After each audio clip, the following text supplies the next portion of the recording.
wastashhidu shahidaini min rijalikum, kuma ku kafa shaidu biyu daga mazajenku, wato ya zama namiji shaida namiji biyu bayan tsakanin gaga anan akwai mai karban rance, akwai mai badawa da akwai kuma mai rubutu,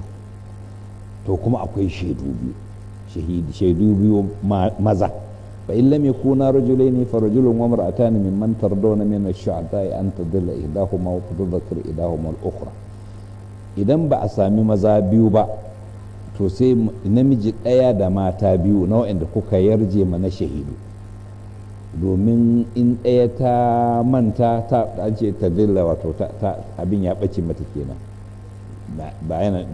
wato ta manta kenan masala, to sai fatu zakir ihdahuma ukhra, sai ɗayan ta tuna da ɗaya, wato su mata biyu a wajen shaida irin wannan tana ewa idan zai zama mace ɗaya in ta ce ta manta zance ya ƙare, sai zama shaida ɗaya kenan. ko namiji ɗayan ya ce kaza ne, sai a ce lalle ya ce su biyu ne da shi da mace, sai shi ya faɗa, ita kuma cin a ce ya aka yi, sai ta faɗi wani a daban ko ta na manta, to zance ya ƙare, kaga ba shaida ya zama guda ɗaya kenan. to amma idan biyu ne sai ta ce yaya kin manta lokacin da aka kasa shi ko fa, to shi kenan. wannan dai ko ba komai ya nuna su mata suna da rauni ta wannan fuskan kenan, ba a ko ina ba, amma a wajen hidimomi irin nasu yakan zama suna mantuwa, amma a wajen hazaƙa an nuna ba wani bambanci tsakanin mace da namiji, ko irin farashoshin da ake bayarwa na makaranta ɗin nan, wanda ya koyar da ɗalibai a makaranta zai gane cewa babu bambanci tsakanin haziƙancin maza da mata, san ba bambanci. sai ka samu maza haziƙai mata haziƙai, maza dolaye mata dolaye, da ana samu an raba ne, ba maza hazaƙa aka hana mata ba. to amma saboda ɗabi'an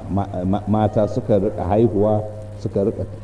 tafi da sha'anin yara, suka hidimomi da yawa, to suna mantuwa. wannan ba ainihin gazawa ba ne,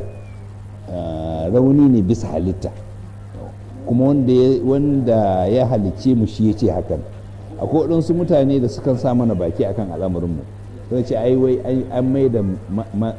mata biyu daidai da namiji, har sukan kawo wannan da kuma batun rabon gado, inda aka ce lil zakar mithlu hadhal unthayi.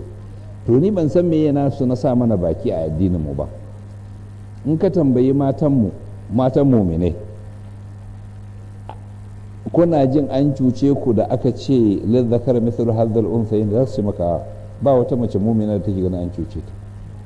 in ka tambayi mata, kuna ganin ba an raina ku ne da aka ce namiji da ɗaya da mata biyu, za su ci maka su ce lalle su suna hidimomi da yawa suna kuma manta.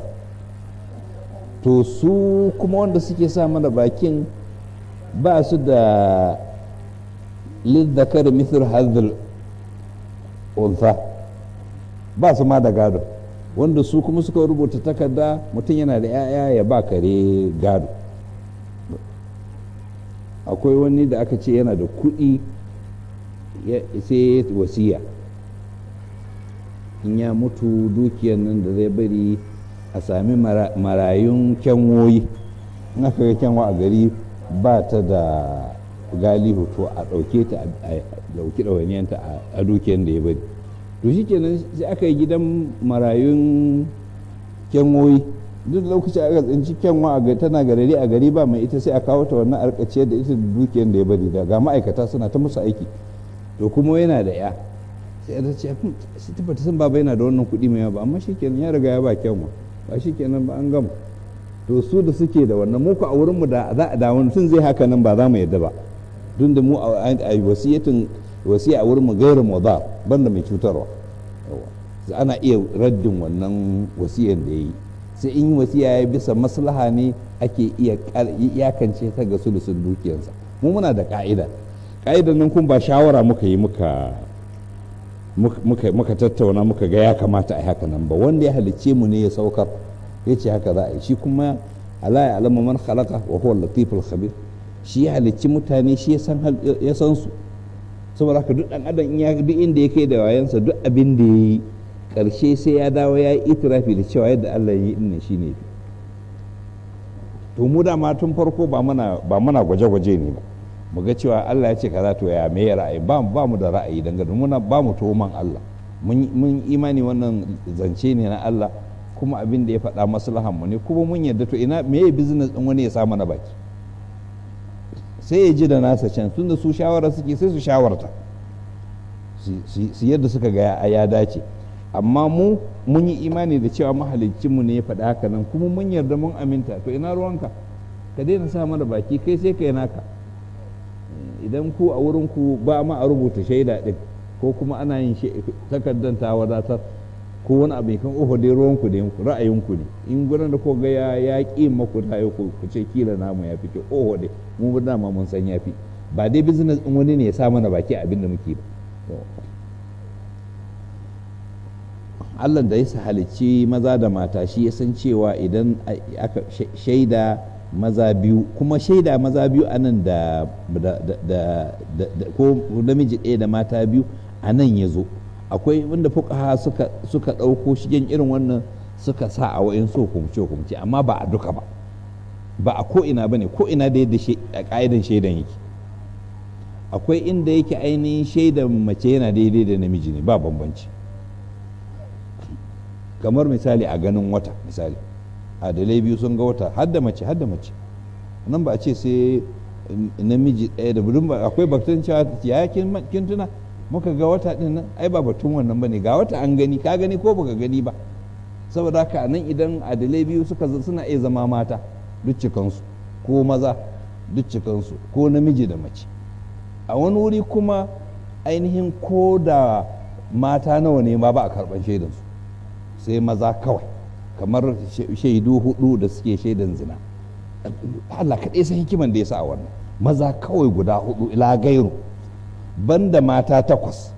banda maza 2 da mata 4 shi a nan san ba a gwama ba kawai maza 4 sun gani to in mata ko 40 suka gani ba za a karbi shaidan ba me dalili Allah ya san hikiman da ya sa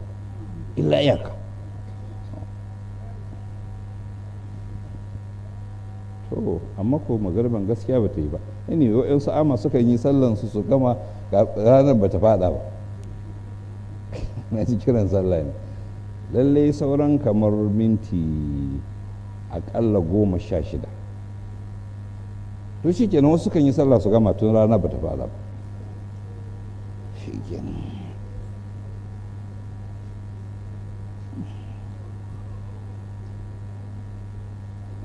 wala ya abashu hada'u idza ma du'u masu shaida kar su ki su zo su yi shaida in an kira su kamar yadda aka ce mai rubutu kare ya ki rubuta to su ma masu shaida aka ce kar su ma su ki shaida to shi ma duk dai mun ce wannan in ka koma babin wajen fuqaha za su ce maka a babin istihbabi ba inda aka ce in an kira ka shaida dole kai amma bisa istihbabi bai kamata ka ce ba za ka yi wala tas'amu an taktubuhu sagiran aw kabiran ila ajri kar ku kosa wajen rubuta shi kaɗan ne ko mai yawa ne ya zo ajalinsa kar ku ce duk dan wannan kawai ba sai an rubuta ba a'a in dai tadayantun bidainin ila ajalin musamman to rubuta shi muhimmin amrun azim muhimmin abu ne duk lokacin da aka ce za a biya lokaci kaza to kar a ga cewa ai ba miliyoyi ne ba yan dubbai ne ko dan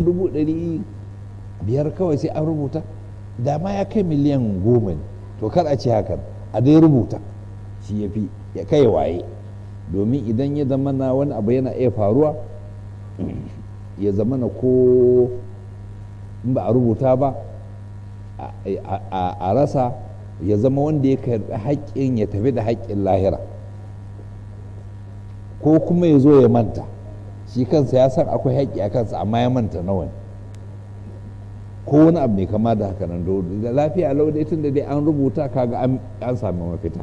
ga takarda a rubuce ga kuma shaidu kaga shi kenan kai waye ko da mutuwa ta ratsa dai yanzu dai akwai mafita dhalikum aqsatu inda Allah wa aqwamu lish-shahadati wa adna Allah tartabu wannan yin haka nan rubutun nan kenan yin rubutun nan shine yafi adalci a wajen Allah yawa a rubuta da takarda ga mai rubutu ga shaidu biyu to ko kuma ɗaya mace da maza biyu ɗaya namiji da mata biyu afuwa to shi ya fi kusanci da an latar tabo ya zama ba ku yi shakku ba ta yi ku yi kokon lokuta nawa ne ma a ce ai kaza ne abu nawa ne ma ajalin mun ce farkon wata ne kuma ga ce ba ƙarshen wata ba tsakiyar wata muka ce ba kaza ga wata ba ba wata shida muka ce ba bayan shekara ba na fa manta kaza ne to in an rubuta ba wani mushkila gashi a rubuce to idan ku ainihin ranta man kaza idan baka lokaci kaza to gashi wani baka biya ne nawa ne ma na karba to ba kaza ba ne anya kuwa haka ne ba kaza ne ba to kaga inda takarda fa da shaidu fa za a shiga wannan wani baka biya ne ba lokaci bai ba yayi mana ba lokaci kaza muka yi ba rabi wal awwal kace rabi ba jama'a da muka ce ba ga takarda kaga an huta yawwa